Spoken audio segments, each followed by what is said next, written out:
บายดีผู้ชมทักเข้าสู่ทอล์กไทม์กับแม็กเซิงเรื่องของ EP นี้ที่ว่าเกี่ยวกับปัจจุบันที่ว่า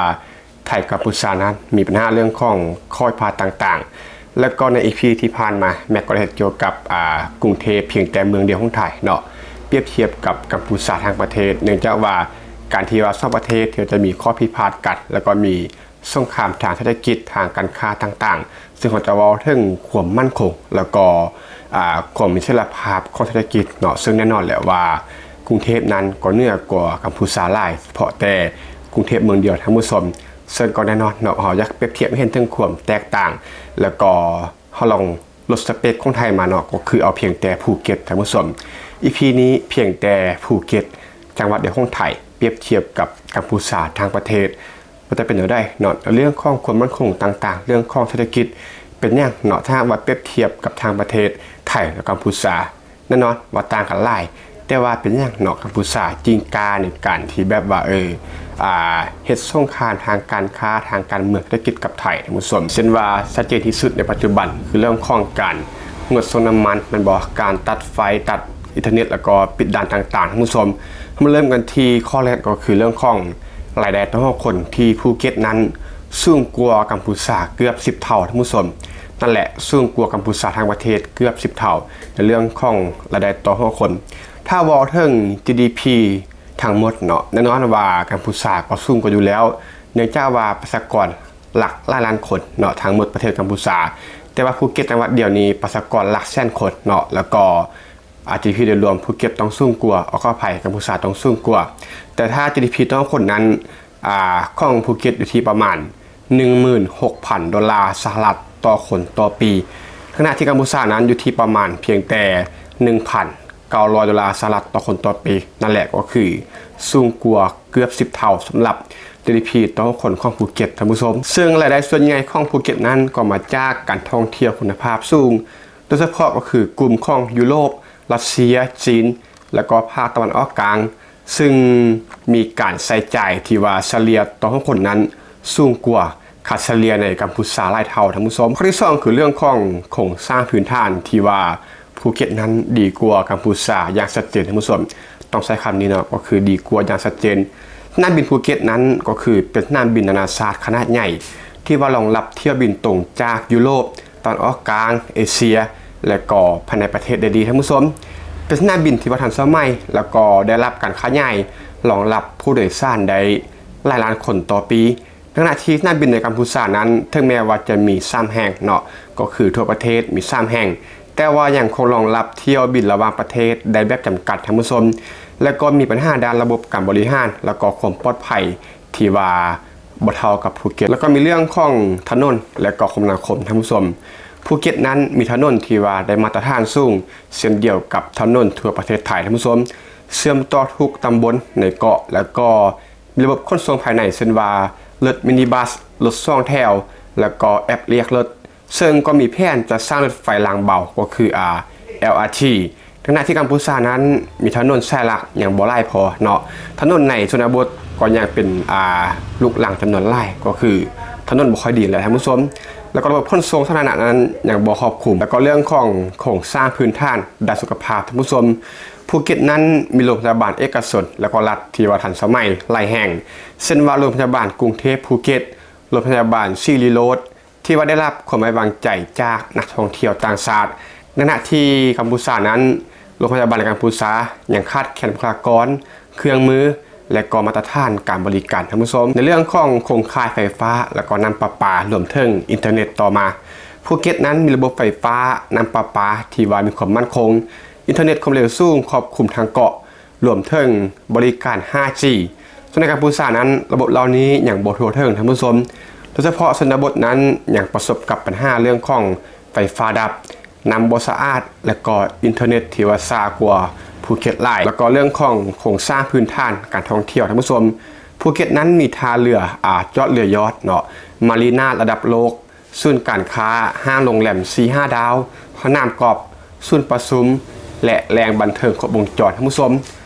รองรับนักท่องเที่ยวกลุ่มไฮเอ็นด์จากทั่วโลกซึ่งเป็นสิ่งที่กัมพูชานั้นยังขาดหรือว่าบ่มี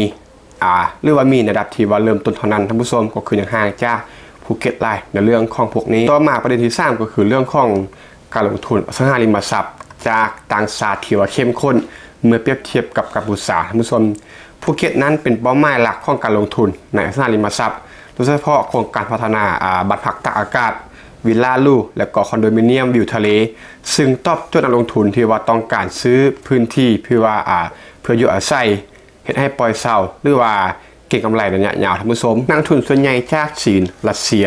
สิงคโปร์เยอรมนีและก็ฝรั่งเศสนั้นเบื้องภูเก็ตเป็นที่พักอาศัยหลักที่2หรือว่าจุดพักผ่อนช่วงฤดูหนาวที่ว่าพรีเมียมราคาที่ดินริมชายหาดในภูเก็ตเช่นว่าหาดป่าตองกะตะบางเทา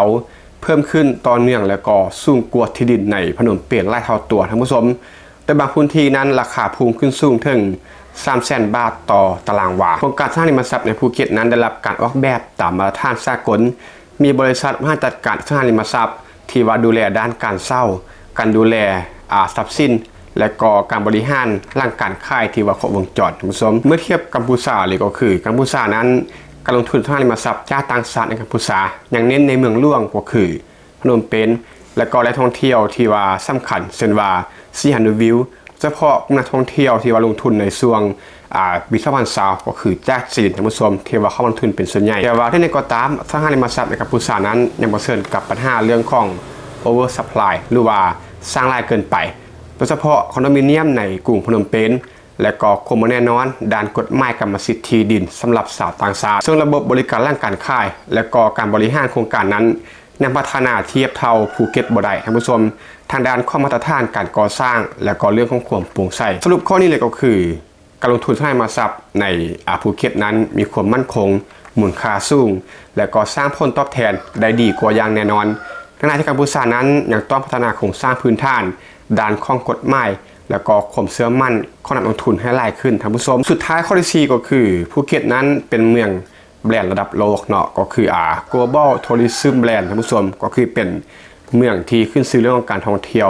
ในระดับสากลก็คือเป็นแบรนด์การท่องเที่ยวระดับโลกแหละท่านผู้ชมภูเก็ตนั้นได้รับการจัดอันดับให้เป็นหนึ่งในจุดหมายปลายทางท่องเที่ยวที่มีชื่อเสียงที่สุดในโลกจากราชาบัณฑิตเช่นว่า Trip Advisor Forbes Lonely Planet แล้วก็ National Geographic ท่านผู้ชมแล้วก็มีอีกหลายๆเว็บไซต์เนาะที่ยกภูเก็ตนั้นเป็นเมืองท่องเที่ยวเบอร์ต้นของโลกแตกต่างจากกัมพูชาที่ว่าก็เป็นประเทศหนึ่งเนาะในอาเซียนแล้วก็เรื่องการท่องเที่ยวก็บ่ได้ถึงกับโด่งดังถึงขนาดนั้นเมื่อเปรียบเทียบกับภูเก็ตซึ่งภูเก็ตนั้นก็เป็นที่รู้จักในหมู่ของนักท่องเที่ยวต่างชาติและขณะจุดหมายปลายทางระดับพรีเมียมมีภาพจำของเกาะสวรรค์ที่ว่ามีสายหาดที่สวยงามวัฒนธรรมแล้วก็วัฒนธรรมไทยแล้วก็อาหารไทยแล้วก็ความปลอดภัยที่ว่าสูงซึ่งแบรนด์ภูเก็ตนี้ถือว่าเป็นแบรนด์ที่ว่าเป็นที่จดจำของนักท่องเที่ยวทั่วโลกในด้านการท่องเที่ยวเช่นเดียวกับแบรนด์ระดับโลกเมืองอื่นเช่นว่าบาหลีฮาวายหรือว่ามาลดีฟท่านผู้ชมที่ว่าเป็นเมืองที่ว่ามีชื่อเสียงระดับโลกเนาะซึ่งภูเก็ตก็เป็นหนึ่งในนั้นท่านผู้ชมที่ว่าเป็นแบรนด์ภูเก็ตที่ว่าเป็นเมืองที่มีชื่อเสียงเรื่องของการท่องเที่ยวเมื่อเปรียบเทียบกับกัมพูชาถ้าว่ากัมพูชานั้นจะมีสถานที่ท่องเที่ยวสำคัญระดับโลกเช่นว่านครวัดที่ว่าเป็นมรดกโลกแล้วก็เป็นแหล่งท่องเที่ยวเชิงธรรมชาติแต่ยังบ่สามารถสร้างแบรนด์ที่ว่าเป็นภาพรวมของประเทศเนาะให้เป็น global tourism destination ใดท่านผู้ชมซึ่งเมืองท่องเที่ยวหลักเช่นว่าพนมเปญเซียมราดหรือเซียนวิวนั้นยังขาดความพร้อมด้านการบริการสิ่งอำนวยความสะดวกแล้วก็ภาพลักษณ์ที่ชัดเจนต่อสายตานักท่องเที่ยวในระดับสากลท่านผู้ชมซึ่งกัมพูชานั้นยังต้องพึ่งพานักท่องเที่ยวจากประเทศเพื่อนบ้านแล้วก็กลุ่มราคาประหยัดเป็นหลัก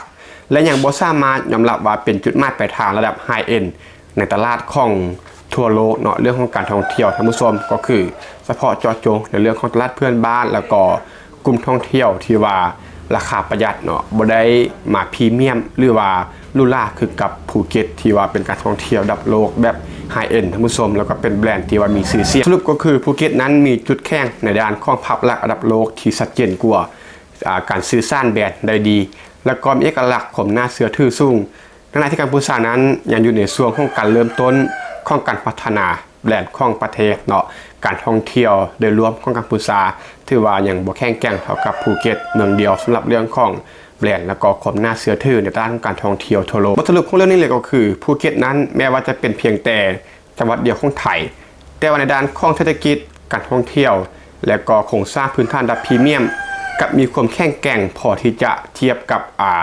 ประเทศที่กำลังพัฒนาเช่นว่ากัมพูชาได้หลายแง่มุมท่านผู้ชมโดยเฉพาะในมิติของรายได้ต่อคนที่ว่าต่างกันเกือบ10 เท่า